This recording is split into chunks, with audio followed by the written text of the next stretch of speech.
The silent tears. In the heart of the wealthy Blackwood estate, hidden behind towering iron gates and manicured gardens, lay a mansion so pristine that it seemed to exist outside the ordinary world. The fountains at the entrance sprayed arcs of crystal-clear water, the hedges were trimmed into perfect symmetry, and every flower bed bloomed with imported roses that cost more than most people earned in a month. But beneath the flawless exterior, behind the heavy oak doors and marble floors, lived a secret no amount of wealth could hide. 6-year-old Ethan Blackwood, the only son of billionaire Alexander Blackwood, was crying again. His small frame curled beneath a glass garden table in the middle of the sprawling back lawn. The sound of his sobbing was soft yet piercing, a choked rhythm of grief that carried across the estate, though the boy himself could not hear it. Born profoundly deaf, Ethan lived in a world of silence, but silence did not shield him from loneliness. His tears were not for lack of toys or luxuries. He had those in excess, but for something deeper, something no one around him had ever thought to give. For nearly 2 hours he had been hidden away, clutching the leg of the table as if it were a lifeline. His tear-streaked face pressed into his knees, while his small fingers trembled with signs that went unanswered. The household staff, bustling about in preparation for the grand charity gala scheduled for the evening, had tried everything. They offered him his favorite stuffed bear, bowls of ice cream with chocolate sprinkles, even the glowing iPad that usually distracted him with bright cartoons. None of it worked. The boy refused every attempt, his sobs only growing more desperate, his face red from the force of his cries. The head housekeeper, Mrs. Peterson, a strict but generally kind woman who had served the Blackwoods for over 2 decades, finally muttered into her headset, "Someone call Mr. Blackwood, this boy won't stop. And the guests will be arriving in only a few hours." Her tone carried a mix of worry and irritation, for she knew appearances meant everything in the Blackwood world. But Mr. Blackwood was thousands of miles away in Singapore, closing the final stages of a billion-dollar technology merger. His empire spanned continents, his time was measured in profit margins, and the cry of a child was a distant, inconvenient noise he seldom paused to notice. Ethan's stepmother, Clarissa, the third Mrs. Blackwood, was of no help either. She was upstairs in her suite, draped across silk pillows with a glass of chilled wine in hand, recovering from last night's indulgent social event. She had long ago made it clear that while she enjoyed posting curated photographs of herself with Ethan to her millions of followers, captions filled with hashtags about motherhood and family, she had no patience for the boy's real needs. To her, Ethan was a prop, a perfect accessory to her glamorous lifestyle, but behind closed doors he was an inconvenience, a reminder that perfection was only skin deep. Miss Thompson, the nanny, crouched under the table now, her once pristine uniform smudged with grass and soil as she tried again to coax Ethan out. Her voice, gentle but strained, filled the space with words he could not hear. "Come now, darling. We need to get you dressed for the evening. Everyone's waiting." But Ethan turned his head away, his shoulders shaking harder. Miss Thompson sighed, crawling back out with a defeated expression. "I've tried everything," she told Mrs. Peterson. "He won't even look at me. He just cries." The staff exchanged uneasy glances, their polished routines unraveling in the face of a child's silent grief. They had all learned to manage Ethan's tantrums with bribes or distractions, but today was different. Today he seemed unreachable, as though something heavier than childish frustration weighed on him. None of them knew what to do. None of them knew how to ask him why, and yet someone had been watching quietly from the doorway to the kitchen, a girl of 8 years old, her small frame framed by the sunlight streaming in through the tall windows. Her name was Sophie, the daughter of Elena Davis, one of the newly hired cleaners. Elena had been with the household barely a month, and because it was summer break and she could not afford a babysitter, she had been forced to bring Sophie along with her each day. The rule was simple. Sophie was to stay invisible, tucked away in the back rooms while her mother worked, never drawing attention.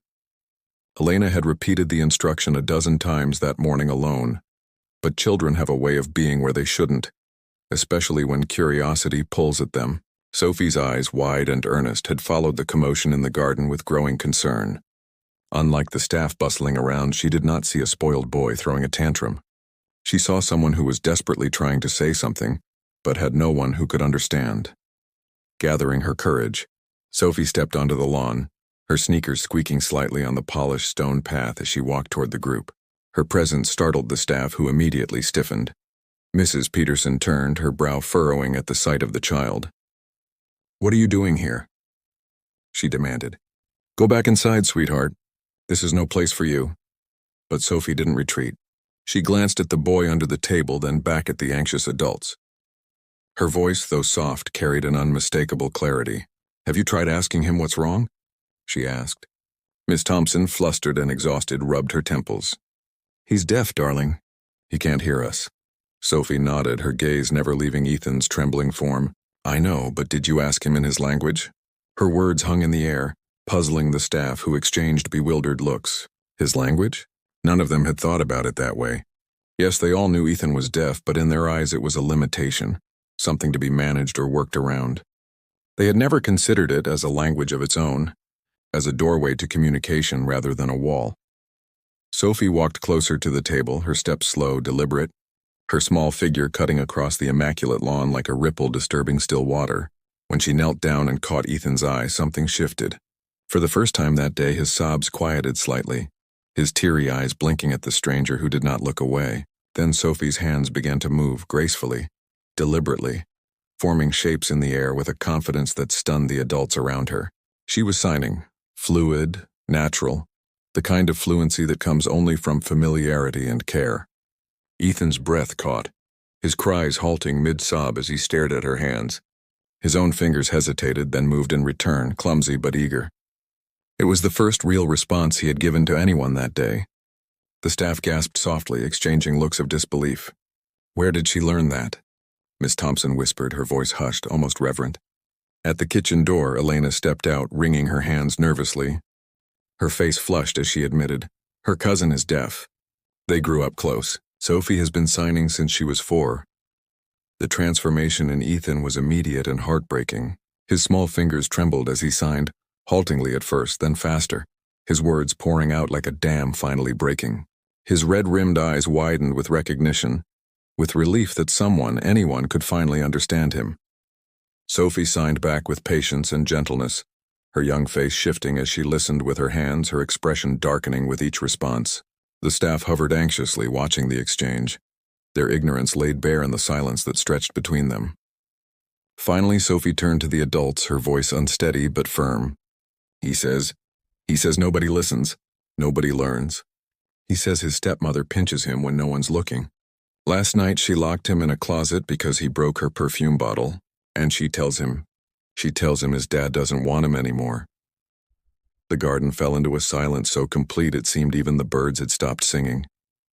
Mrs. Peterson's hand flew to her mouth, her eyes wide with horror. "That's ridiculous," Miss Thompson said automatically, though her voice wavered. "Mrs. Blackwood would never—" But Ethan's trembling fingers moved again, and Sophie's eyes filled with alarm as she translated his final words. "He says she told him soon he will be sent away forever." The weight of her words hung heavy in the air, pressing down on everyone. The facade of the Blackwood mansion, the flawless gardens, the glittering wealth, the promise of tonight's glamorous gala, suddenly felt like a fragile shell, cracking under the truth revealed by the hands of a child. And in that moment, beneath the glaring summer sun, it became clear that the loudest cries were not the ones that echoed through the halls, but the ones trapped in silence, waiting for someone who knew how to listen. The secret revealed. The stillness that fell over the Blackwood garden after Sophie's revelation was unlike anything the household had ever experienced.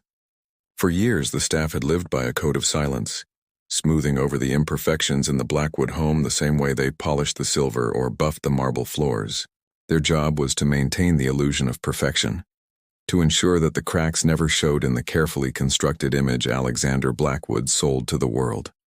But as Ethan's trembling hands moved faster, pouring out truths that had been locked inside him for months, there was no polishing this moment, no ignoring the bruises etched into his pale skin or the fear trembling in his wide eyes. Sophie, barely 8 years old, had become the unexpected vessel of his voice, her hands bridging the chasm that no adult had cared to cross. And as she continued to sign back and forth with Ethan, the staff began to realize the magnitude of what they were witnessing.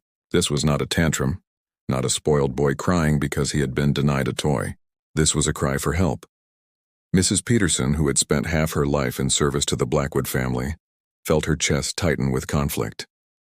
She had seen the rise of Alexander's empire, had hosted his first wife's charity luncheons, had raised her voice to hush gossip whenever household staff whispered about his long absences. But now, looking at the bruises on Ethan's thin arms and the desperate way he clung to Sophie, she could no longer deny the truth. Her lips pressed into a thin line as she glanced at the other staff members. "We should call Mr. Blackwood," she said softly, her voice lacking its usual authority. Jenkins, the groundskeeper, shifted uncomfortably, his weathered hands gripping his cap. "And tell him what?" he muttered. "That his wife is being accused of beating his son, based on what a child says through another child? You think he'll believe us? He'll fire us all before we finish the sentence." The staff murmured in uneasy agreement, their loyalty to their paychecks warring with the unease creeping into their consciences. But Sophie was unshaken. She kept signing patiently, reassuring Ethan, coaxing him to share more, her young face growing more serious with every word. "He says she tells him to smile for pictures, but when he doesn't, she pinches him hard," Sophie translated, her voice low but steady.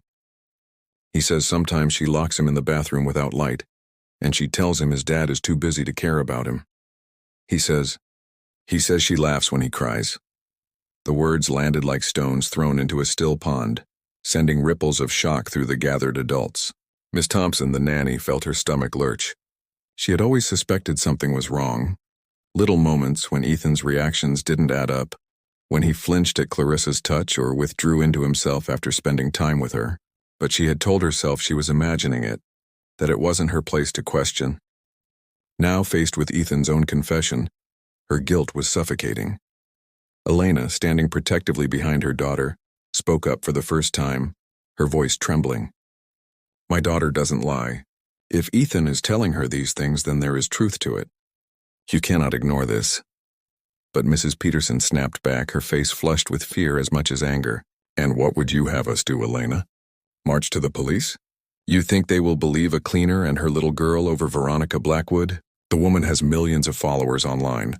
Her face is in every magazine. She is untouchable. We would be destroyed."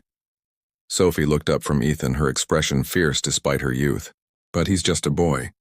He has no one else. If we don't believe him, then who will?" As if on cue, the heavy glass doors of the mansion opened, and Veronica Blackwood herself stepped onto the patio, her presence as commanding as the sun overhead. She was dressed in flowing white linen, her sunglasses hiding eyes that had spent the morning shielding from a hangover. Her hair was styled into effortless waves, her lips painted in a crimson gloss, every detail calculated for elegance. But the mask of sophistication cracked slightly when she noticed the small gathering of staff huddled around the garden table, with Ethan clutching Sophie's sleeve like his life depended on it. Her voice, syrupy sweet yet edged with steel, carried across the lawn. "What on earth is going on out here? Why is my stepson not dressed yet for the photo shoot? The magazine will be here in 2 hours and he looks like a mess." The moment Ethan saw her, he shrank back, his small fingers tightening on Sophie's arm, his body trembling. The subtle recoil did not escape Veronica's notice, nor did the way Sophie instinctively shielded him with her slight frame. Veronica's sunglasses tilted downward, her eyes narrowing at the unfamiliar child. "And who is this?" she asked coldly, looking at Elena with barely veiled disdain. Mrs. Peterson stepped forward quickly, her voice smoother than she felt. "This is Elena's daughter, ma'am. She was just helping with Ethan. He was upset earlier." Veronica's painted brows arched. "Helping? My dear, he doesn't need help. He needs discipline. He's been impossible lately, crying at the smallest things, but he will smile today. We are not canceling a cover shoot because of a tantrum." She extended a manicured hand toward Ethan, her tone dripping with false sweetness. "Come along, darling. Mommy needs you to look perfect."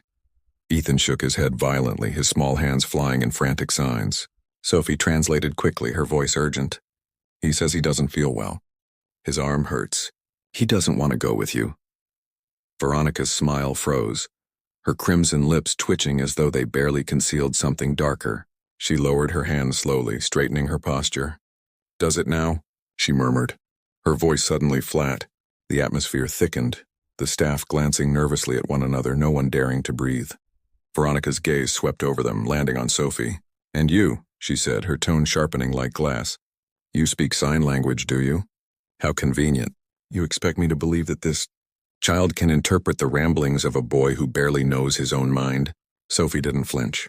She signed quickly to Ethan, then looked back at Veronica with a steady gaze. He knows exactly what he's saying, and he's not lying. The color drained slightly from Veronica's face before she caught herself, her mask snapping back into place. This is absurd, she hissed. He is a child prone to fantasies and exaggerations, and you're just the cleaner's daughter. You dare accuse me in my own home? She turned sharply to Mrs. Peterson. Remove them now, both the girl and her mother. Fired, effective immediately. Elena's heart pounded as she stepped forward, holding Sophie close. If you fire us, she said, her voice trembling but defiant, we will go straight to the police with what Ethan told us. He deserves to be heard. The standoff froze the garden. Staff who had once only worried about polishing glassware or arranging flowers now found themselves at the heart of a moral reckoning. Loyalty to a paycheck had always been easy, until now when loyalty to the truth demanded more courage than they had ever given. And while the adults argued, Ethan tugged desperately at Sophie's sleeve, his fingers flying in rapid signs that made her face pale. She looked up slowly, her young voice breaking the silence. He says there's proof. Proof in her phone. Videos she takes when she hurts him. The words landed like a thunderclap. All eyes turned to Veronica, whose face went rigid, her hand instinctively brushing against the phone in her pocket. For the first time, the perfect mask cracked. Fear flickered in her eyes. And in that instant, everyone realized that the truth might be far uglier and far harder to silence than they had ever imagined. The mansion divided. The tension in the Blackwood garden was so thick it seemed to bend the very air. Moments earlier, Ethan's frantic signing had revealed the existence of something that could shatter the Blackwood family's image forever. Hidden proof, locked inside Veronica's phone. Now the staff stood frozen, their loyalties fraying, their faces pale with the weight of what they had just heard. Veronica, immaculate in her flowing white linen, was no longer the picture of control. Though her crimson lips were still curved in that carefully practiced smile, her hand had moved instinctively to her pocket, brushing against the sleek device that contained not just her social media accounts and orchestrated persona, but the damning evidence of the cruelty she inflicted behind closed doors. For years she had performed for cameras, magazines, and followers, cultivating the perfect facade of a doting wife and glamorous stepmother. But in that single unguarded motion, everyone present understood that Ethan's words might not be the imaginings of a lonely child. They might be the truth. The household staff, who had served through 3 wives, countless galas, and endless cycles of wealth and indulgence, suddenly found themselves divided. Jenkins, the weathered groundskeeper, shifted from foot to foot, his loyalty eroding but his fear of consequences keeping him silent. He had seen the boy shrink back from Veronica before, had seen bruises he could not explain. But years of service had taught him one lesson. The rich always found a way to bury scandal, and those who opposed them were buried with it. Mrs. Peterson, torn between her loyalty to the Blackwood legacy and her maternal instinct to protect the child she had watched grow since birth, pressed her lips together, her normally commanding voice subdued. She had never trusted Veronica fully, but admitting that meant acknowledging she had failed Ethan by staying silent. Miss Thompson, the nanny, stared at Ethan with wide, guilty eyes.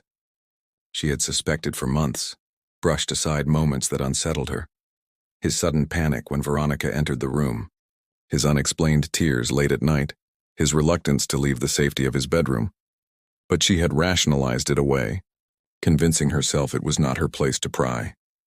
Now, as Sophie translated Ethan's trembling confessions, Miss Thompson felt the ground fall away beneath her. And then there was Sophie, only 8 years old, who had no stake in the Blackwood wealth, no paycheck to lose and no reputation to guard. She sat firmly beside Ethan, her hands moving with steady patience, her expression fierce in its innocence. Where the adults hesitated, she acted. Where they debated the risks, she translated the truth without fear. Ethan clung to her as if she were his last connection to the world, his small hand gripping her sleeve so tightly his knuckles whitened. For months he had screamed in silence, his sobs echoing through halls that chose not to listen, his bruises explained away as accidents, his loneliness drowned under wealth. And yet here was one girl, the daughter of a housekeeper, who saw him not as a problem to be managed but as a person worth hearing. In Sophie's presence, his fear shifted into determination. His hands moved faster, more insistent, and Sophie's face grew darker with every phrase she conveyed. "He says she tells him his father doesn't want him," she said, her voice trembling but clear. "He says she takes videos when he cries because it makes her laugh later. He says she makes him practice smiling for pictures, but when he can't do it, she hurts him until he does." A sharp gasp broke from Miss Thompson, her hand flying to her mouth. Jenkins swore under his breath, the curse lost in the heavy silence. Veronica, realizing the balance of the room had shifted, straightened her back and dropped her mask of sweetness entirely. "Enough," she hissed, her voice cutting through the air like glass. "I will not stand here and be slandered by a child too young to understand, and by the daughter of a maid who thinks she can undermine me in my own home. This is disgraceful." She turned to Mrs. Peterson, her tone sharp as a whip. "End this nonsense. Dismiss them both immediately before they contaminate the rest of the staff with their lies." But Mrs. Peterson did not move. Her hands trembled slightly as they gripped the clipboard pressed to her chest, her eyes fixed on Ethan's bruised arm. Loyalty warred with conscience in her heart. But it was Sophie's next words that tipped the balance. "He says he can show you," she whispered, translating Ethan's urgent signs. "He says the proof is in her phone." All eyes turned to Veronica once more. For the first time since she had stepped onto the lawn, her composure faltered.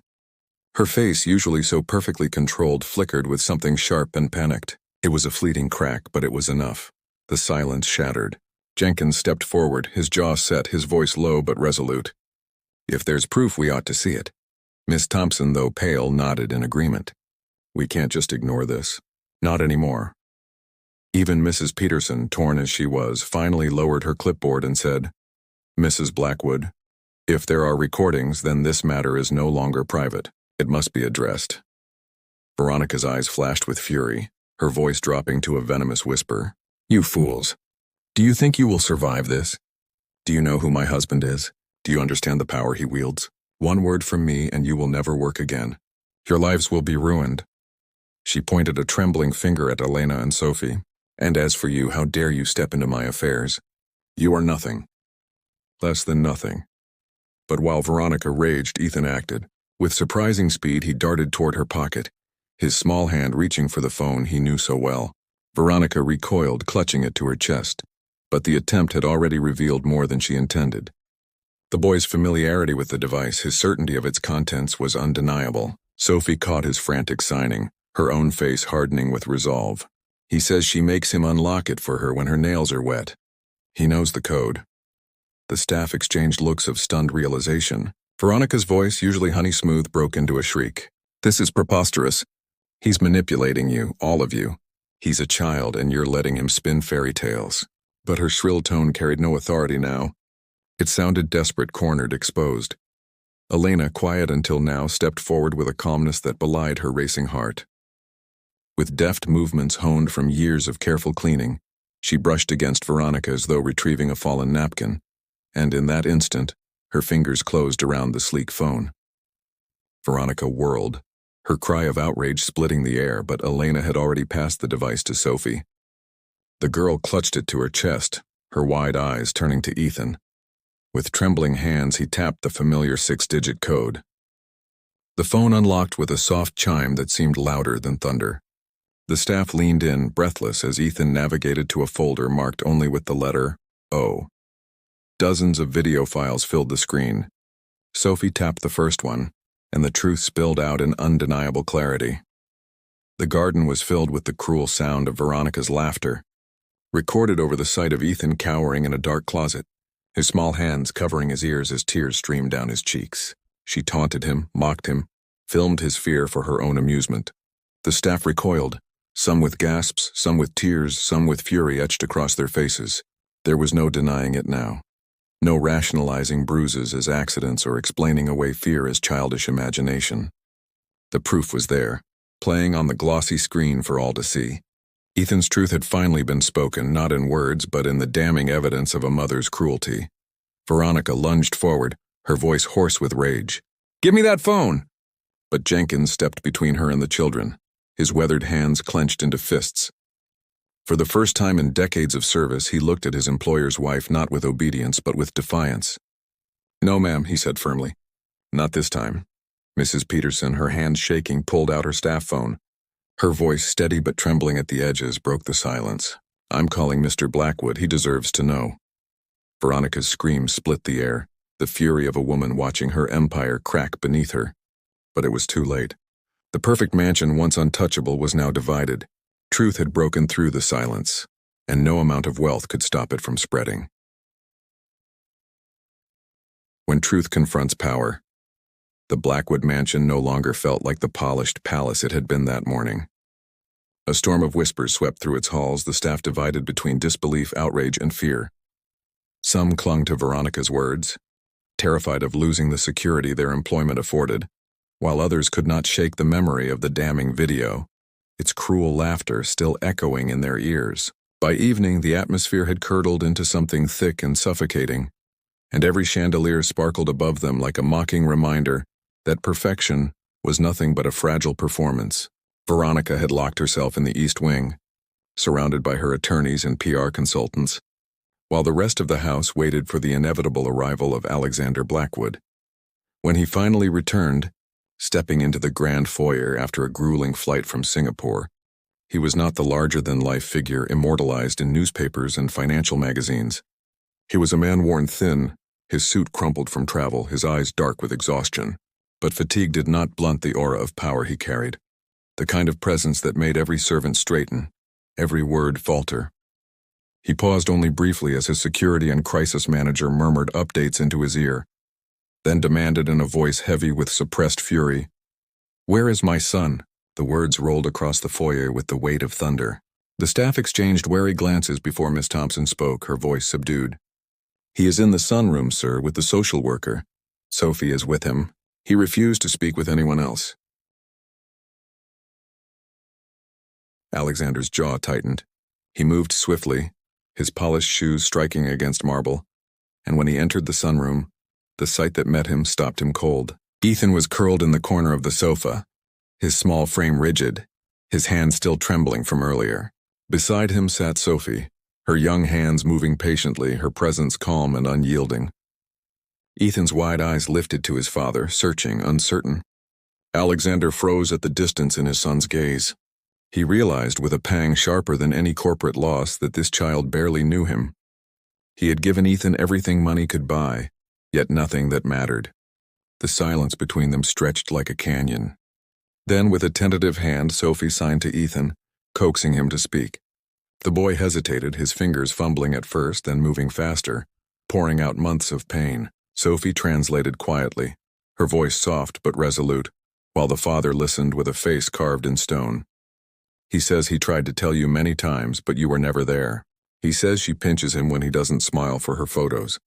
She locks him in closets. She tells him you don't want him." The words were simple, but each struck Alexander like a hammer blow. His chest constricted as the weight of neglect pressed down on him. He had built empires, negotiated mergers worth billions, commanded boardrooms filled with powerful men, yet he had not seen his son's pain. The boy had been crying in silence, unheard in a mansion full of people, abandoned by the one man meant to protect him. Alexander closed his eyes briefly, swallowing the guilt that threatened to consume him. When he opened them again, his gaze shifted to Sophie. "And you are the one who can speak with him?" he asked, his voice uncharacteristically unsteady. Sophie nodded solemnly. "Yes, my cousin is deaf. I've been signing since I was 4. Ethan, he trusts me." Before Alexander could respond, the double doors of the sunroom opened, and Veronica swept in, her attorney at her side. She had shed her earlier veneer of panic, replacing it with a mask of icy control. Dressed in an elegant gown that gleamed under the sunlight, she looked every bit the dignified socialite, her expression the perfect mixture of concern and indignation. "Alexander," she began smoothly, "I must protest these outrageous accusations. The staff have been misled by a maid's child. You cannot let this nonsense tarnish our family's name." Her attorney stepped forward, already framing the narrative of false allegations, fabricated evidence, a malicious attempt to extort money from the Blackwoods. But Alexander cut him off with a raised hand, his eyes never leaving his wife. "Enough," he said, his voice cold. "I have seen the videos." For the first time, Veronica faltered. The confidence wavered in her eyes, though her lips still curved into a practiced smile. "Videos can be manipulated," she insisted. You know how enemies wait to destroy us. Think of the merger. Think of the shareholders. This is an attack, not the truth. Her words were sharp, persuasive, laced with the same cunning that had charmed millions online. But Alexander's gaze had hardened. My son is not an enemy. He is not an inconvenience. He is my blood, and I will not allow him to be destroyed by the person sworn to care for him. The room seemed to tremble with the force of his declaration. Veronica's mask cracked, anger flashing across her features. Do you have any idea what you're saying? She hissed. Without me, you will be ruined. I am the face of this family, the one who makes you palatable to the public. Do you think they will accept a lonely widower with a broken child? You need me. But Alexander's reply was like steel. No. What I need is my son. The attorney interjected again, murmuring about damage control, reputation management, custody arrangements. But the words barely registered. Alexander turned back to Ethan, kneeling so that he was eye level with the boy. For the first time in years, he spoke not as a CEO, not as a billionaire, but as a father. Ethan, he said softly, though the boy could not hear him. He turned to Sophie. Will you teach me? Teach me to speak to my son in his language?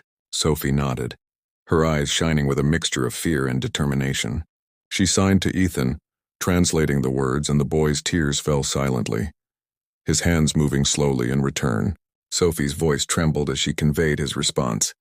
He says he wants to believe you, but he's afraid. Alexander's throat tightened. He reached out carefully, his hand hovering before resting gently on his son's shoulder. I will not fail you again, he whispered, knowing Sophie would pass the words along. Ethan looked at him for a long moment, then buried his face in his father's chest, his small body shaking with sobs. Alexander held him tightly. And in that embrace, the truth of what mattered eclipsed the glittering facade of wealth. But the moment of tenderness was short-lived. Bernard Kelly, the family's crisis manager, entered hurriedly, his face pale. He leaned toward Alexander and murmured words that drained the color from the billionaire's face. Veronica, watching, allowed herself a thin smile. Kelly's voice, though hushed, carried enough for the nearest staff to hear. She's gone. She slipped out past security, and she took something from the safe. Alexander stiffened. What did she take? Kelly hesitated, then replied, Documents, sir. About Project Oracle. The staff exchanged bewildered looks, but the shift in Alexander was immediate and terrifying. His exhaustion vanished, replaced by the sharp, cold focus of a man used to navigating dangerous waters. He stood abruptly, his hand still on Ethan's shoulder. Lock down everything. Call Winston at the FBI. This is no longer a family matter. This is national security. The words hung in the air like a death knell. The staff, who only hours earlier had been consumed with polishing silver and arranging flowers, realized they were caught in something far larger, far darker. Veronica's cruelty had been exposed, but her flight with secrets from the Blackwood vault suggested a deeper game, one that reached far beyond bruises on a child's arms. And in the center of it all was Ethan, a boy who could not hear the storm raging around him, clinging to the only friend who had ever spoken his language. Sophie's small hand tightened around his, as though she too understood that the battle was no longer just about bruises or secrets whispered in silence. It was about truth itself, and whether it could survive in a world built on power, lies, and appearances. A new beginning. The days that followed Veronica's flight unraveled the Blackwood estate like never before. What had once been a palace of silence and rehearsed perfection became a place of whispers, investigations, and long overdue reckonings. Police cars came and went through the service entrance, their lights discreetly dimmed, as though the very machinery of justice hesitated to disturb the sheen of wealth that coated every stone of the mansion. Social workers returned each morning to check on Ethan, and though their voices were always gentle, their questions pried into wounds that had barely begun to close. The staff walked carefully, speaking in hushed tones, their loyalty fractured, their routines forever altered. Where once their duties had been polishing crystal and setting banquet tables, now their days were filled with interviews, reports, and the gnawing fear of what would become of them if the Blackwood empire collapsed. Through it all, Ethan clung to Sophie. The boy who had once curled beneath tables in silent despair now followed her like a shadow, his small hand gripping hers with a trust so absolute it left the adults around them unsettled.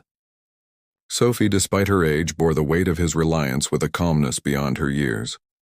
She continued to sign with him each day, coaxing him to express himself, to laugh again, to feel safe. For the first time in his young life, Ethan had someone who spoke his language not because they had to, but because they wanted to. The world that had been closed to him began to crack open, one gesture at a time. He showed Sophie his toys, his secret hiding places in the mansion, even the garden bench where he used to sit and pretend his mother would return. And though his eyes still carried shadows, the silence between them no longer felt like loneliness. It felt like belonging. Alexander, meanwhile, confronted a reckoning far deeper than any corporate crisis. The empire he had built, the mergers and deals that had consumed his days and nights, now seemed hollow beside the fragile presence of his son. Each evening he sat in the study, reviewing documents with grim determination, not only about Project Oracle but also about the divorce papers that his lawyers drafted at lightning speed. Veronica had vanished into the shadows of high society, but the evidence she left behind was undeniable. The courts would move in his favor. Yet none of it eased the guilt that pressed upon him like a stone. He had been absent, blind to his son's cries, too consumed with building legacies to notice that the most important legacy was already slipping through his fingers. It was Sophie who shifted him. Each night when the boy refused to sign with anyone else, she patiently sat beside Alexander, teaching him the language his son had waited years to hear. At first his movements were clumsy, his large hands too stiff, his gestures awkward. He was a man used to commanding boardrooms, yet here he struggled to form the simple signs for "I love you" or "I am here."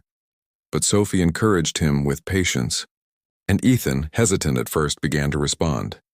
The first time Alexander signed correctly, slowly, painstakingly, Ethan's face lit with a cautious hope that made the father's eyes burn with unshed tears.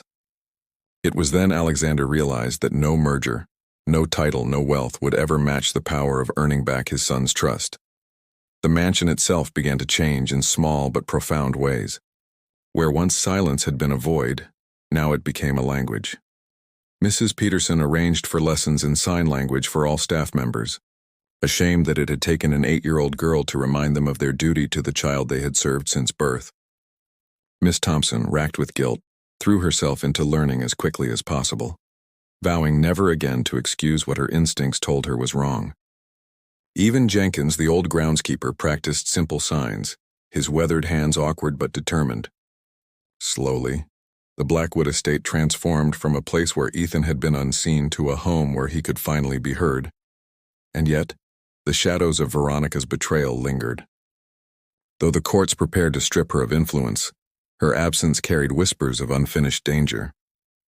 Project Oracle loomed like a specter, a secretive initiative tied to Alexander's empire that few truly understood. But for Ethan and Sophie, these were distant storms. Their world was smaller, simpler, yet infinitely more important. It was the laughter that returned to the garden as they played, the shared stories told in flickering gestures, the companionship that grew in places where silence once reigned. For Ethan, healing did not come in a single moment of justice, but in the steady, daily reassurance that he was not alone anymore. The final transformation came weeks later, when Alexander hosted a small gathering in the mansion, not of investors or socialites, but of people who mattered to Ethan, the staff, Sophie, her mother Elena, and a handful of advocates from the deaf community. Gone were the glittering chandeliers and staged photographs. Instead, the great hall was filled with laughter, signing, and genuine connection. Alexander stood at the center, humbled in a way that surprised even him, as he introduced his son not as an heir to a fortune but simply as Ethan, a boy who loved to draw, who laughed when Sophie teased him, who had survived more than anyone had realized. And when Ethan, with trembling but confident hands, signed "Thank you" to Sophie in front of everyone, the room erupted in applause that he could not hear, but felt in the vibrations of the floor and the warmth of the smiles around him. Sophie's eyes shone as she signed back, "You're welcome." For a moment, the weight of the mansion's history seemed to lift, replaced by something far greater than wealth. It was proof that silence could be broken, that truth could survive even in the most gilded cages, that love could be rebuilt even from the wreckage of betrayal. As the evening drew to a close, Alexander pulled Sophie aside, his voice low but heavy with sincerity. "You gave my son his voice," he said. "For that I owe you more than I can ever repay. You reminded me what it means to be a father." Sophie, still only a child, shrugged softly, her innocence unshaken by his gratitude. He just needed someone to listen, she said simply. That's all. And in those words lay the heart of it all. Not wealth, not power, not appearances, but the courage to listen even when the world prefers silence. Ethan's tears had once gone unheard in the shadows of wealth, but because one little girl dared to answer them with her hands, his life had changed forever. The mansion would never be the same. Neither would Alexander. Neither would Sophie. Sometimes the loudest voice is not spoken in sound but shown in the quiet persistence of hands that refuse to let the truth remain hidden. And sometimes it takes the smallest of us to teach the greatest lesson of all, that every child deserves to be seen, to be heard, and to be loved.